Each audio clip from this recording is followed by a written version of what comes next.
The book is called Damn Few, and even though next week he will be on the Conan O'Brien show at night, early this morning he's with his hometown morning TV show, the Front Page.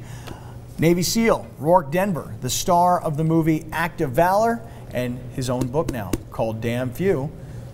Let's talk to Rorke Denver. Good morning, Rorke. Good morning. Good morning. Thank you. We appreciate Conan to UTTV. We really appreciate I started here. Well, right, of course. that's right. We get the scoop, Conan. Exactly. Yeah. That's pretty cool, by the way. Just, you know, I think we are all so fascinated by what you guys do.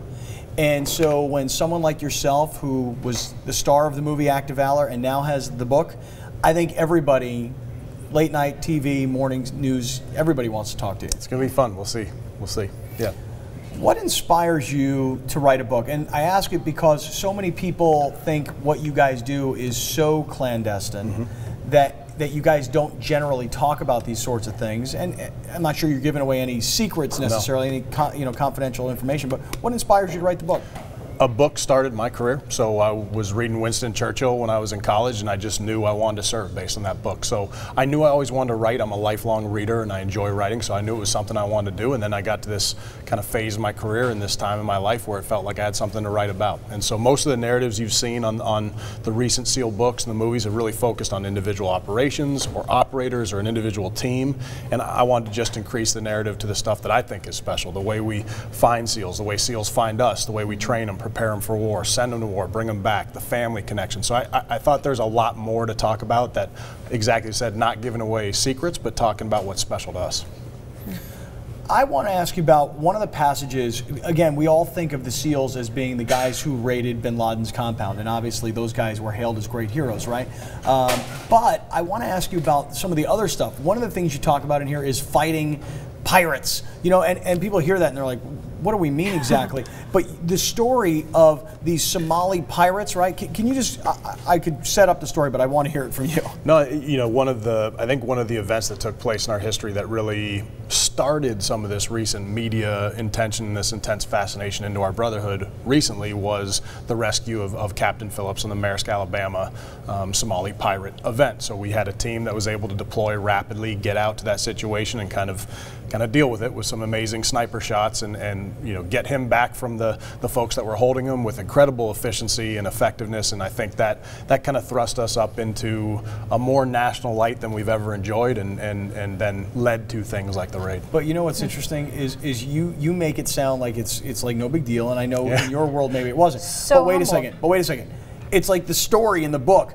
That we fly in, we parachute out of the plane. The boats are parachuted out of the plane. We land in the water. We get in the boats. We go. We kind of survey the situation, and then we're on the high seas. The water's bouncing, right? And these snipers are waiting, and they can see that they've got the captain of this ship, and these pirates have a gun to the captain's head, right? And then they're like this, and they're out in the sea. All three, ready? Green, green, green, bang. And then everybody sees the guy get shot and killed, and then they go and they take the boat, and they're like, okay, everybody's dead, we're good. Well, thank you. It's definitely more complex. You don't need to read that chapter, by the way. It's more complex. You definitely read the book. I'm excited about that. No, it's more complex than that. But I mean, the reason I talked about that raid and the bin Laden raid, and I wish I was on both. I wasn't, but I can talk to it from teammates and kind of knowing our cultural history, is that the bin Laden raid made national news and was obviously of huge interest because of the value of the target. The actual mission set, other than the fact that it was in kind of denied battle space, is a mission we've done so many times. Honestly, that's like going out to get your coffee in the morning. That's our regular mission, is going doing raids and assaults. That pirate event was very special in the way that the logistics that it took to get there and execute that mission, and then exactly like you described, taking 3 perfect shots at the right time, not jeopardizing the hostage. Amazing event. I want to talk a little bit about the movie, because when I saw it, I loved it. It brought to light a little bit. I've talked to you before. My brother's a SEAL, and in a sense, some of the stuff that he tells me, it was kind of brought to light for me. So when you're working on it, how much could you really, I mean, because you don't want to give away the SEAL secrets. Absolutely. That was our biggest concern. You know, all the guys that were asked to participate in the movie said no. Initially, we didn't think anybody would do it. It's not something we do classically. As we got to know the film company, the Bandito brothers, we knew that they wanted to make a story about our brotherhood, how much we care about each other, our families, this country, and then it became compelling. every time we filmed a scene, we wanted to make sure we weren't giving a playbook to our enemies. And we'd review footage, we'd do a scrub of it for secret information, and make sure that we didn't give something over to the bad guys that had put our guys in harm's way. I mean, people ask us that all the time with books and movies, you know, do you think you're going to put teammates in harm's way? And my response is always with a little, almost a smile, thinking, who do you think is most concerned about that? Right. Us. I mean, I definitely don't want to put one of my teammates in a bad spot. So my book, for instance, Damn Few, I sent to the Pentagon. It went through the scrub. There's a way to do that. And there's a process. And so they let me know, hey, you know, this needs to be redacted, no problem, and let's make sure it's clean. Let me just ask one question, because about the movie, when I saw the movie, I texted Rorke that morning, I just saw the movie, I can't believe it. How long can a Navy SEAL hold his breath for?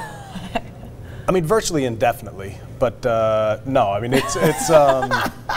it's longer than your average bear and probably less impressive than you think, so I'm not going to give a number. There were parts of the movie where it's like, how are these guys doing this? I mean, was there any part of the movie that was a little Hollywooded out? The film company, again, the Bandito brothers, were unbelievable in listening to what we said. We said we wouldn't do it if there was anything that was fake. There's tiny little nuances that you have to do for filming something. And we were on the ramp of that aircraft about ready to free fall out. Once the ramp opens, you need to have your mask on. The director said, look, we're not going to be able to see your mouth talking through this scene. Do you mind keeping it open? We said, sure, no big deal. But we're talking tiny things. Fine. The rest of it, I mean, there was live fire. Most of those bullets were real bullets. When the boats come in, that's all live fire rounds shooting at the targets. And so you haven't seen that in the movie since I think the 40s or so. Wow, that's pretty cool. Do you have the movie bug a little bit? Not really. If Clint Eastwood calls, I'm taking that meeting. Short of that, I'm not super interested. One of the other things, let me ask you a quick question. Do you have any extra time this morning, or do you have to haul? Do you have to get somewhere? I've got a signing event at Miramar this morning, so I'm going to be up at the Marine base at Miramar, which I'm thrilled about, to be on base with fellow warriors.